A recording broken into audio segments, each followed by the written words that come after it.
ಮಕ್ಕಳಿಗೆ ಓದಿನಲ್ಲಿ ಆಸಕ್ತಿ ಕಡಿಮೆಯಾಗೋದು ಮತ್ತು ಎಕ್ಸಾಮ್ ಅಂದರೆ ಭಯ ಬೀಳೋದು ಯಾಕಾಗತ್ತೆ ಗೊತ್ತಾ? ಇದಕ್ಕೆ ಮುಖ್ಯ ಕಾರಣ ಒಂದು, ಓದಿದ್ದು ಅವ್ರಿಗೆ ಅರ್ಥ ಆಗಲ್ಲ, ಅಥವಾ ಓದಿರೋದನ್ನು ನೆನ್ಪಿಟ್ಕೊಳ್ಳೋದಕ್ಕೆ ಸಾಧ್ಯ ಆಗ್ತಾ ಇಲ್ಲ. ಹೀಗಾಗಬಾರ್ದು ಅಂದರೆ ಏನು ಮಾಡಬೇಕು? ಅವ್ರು ಏನು ಓದ್ತಾರೋ ಅದನ್ನು ಸಬ್ ಕಾನ್ಷಿಯಸ್ ಮೈಂಡಿಗೆ ಕಳಿಸ್ಬೇಕು. ಹೇಗೆ? ಒಂದು ಎಕ್ಸಾಂಪಲ್ ತೊಗೊಳ್ಳೋಣ. ನೀವು ಕಾರ್ ಡ್ರೈವಿಂಗ್ ಕಲಿತಾ ಇದ್ದೀರಾ ಅಂತ ಅಂದ್ಕೊಳ್ಳಿ. ಸ್ಟಾರ್ಟಿಂಗಲ್ಲಿ ನೀವು ಎಲ್ಲ ಯೋಚನೆ ಮಾಡಿ ಮಾಡ್ತೀರಾ.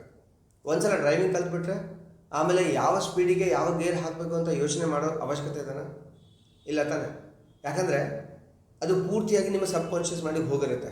ನೀವು ಬೇರೆಯವ್ರ ಜೊತೆ ಮಾತಾಡ್ತಾ ಕೂಡ ಆರಾಮಾಗಿ ಡ್ರೈವ್ ಮಾಡ್ಬೋದು. ಎಕ್ಸಾಕ್ಟ್ಲಿ ಅದೇ ಥರ 100% ಮೆಮರಿ ಏಕಲವ್ಯ ವಿದ್ಯೆನ ಕಲಿಸೋದ್ರಿಂದ ಮಕ್ಕಳಿಗೆ ತಾವು ಏನು ಓದ್ತಾರೋ ಅದನ್ನು ಸಂಪೂರ್ಣವಾಗಿ ಅರ್ಥ ಮಾಡಿಕೊಂಡು ಪರ್ಮನೆಂಟಾಗಿ ಅದನ್ನು ನೆನ್ಪಿಟ್ಕೊಳ್ಳೋದಕ್ಕೆ ನಾವು ಸಹಾಯ ಮಾಡ್ತಾಯಿದ್ದೀವಿ. ನಮಸ್ಕಾರ, ನನ್ನ ಹೆಸರು ವೀರೇಶ್ ಬಸವರಾಜ್, ಲಾಡರ್ ಝೋನ್ಸಿಂದ.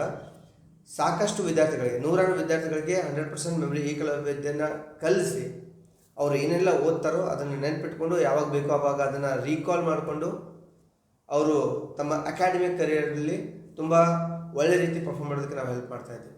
ನಿಮ್ಮ ಮಕ್ಕಳಿಗೂ ಕೂಡ ಇದೇ ಥರದ ಒಂದು ಟ್ರೈನಿಂಗ್ನ ಕೊಡಿಸ್ಬೇಕು ಅಂತ ಆಸೆ ಏನಾದರೂ ಇದ್ದರೆ ಕೆಳಗಡೆ ಕೊಟ್ಟಿರುವಂಥ ನಂಬರ್ ಮೇಲೆ ನಮಗೆ ವಾಟ್ಸಪ್ ಮಾಡಿ ಇದರ ಸಂಪೂರ್ಣ ಮಾಹಿತಿನ ನಾವು ನಿಮಗೆ ಕೊಡ್ತೀವಿ.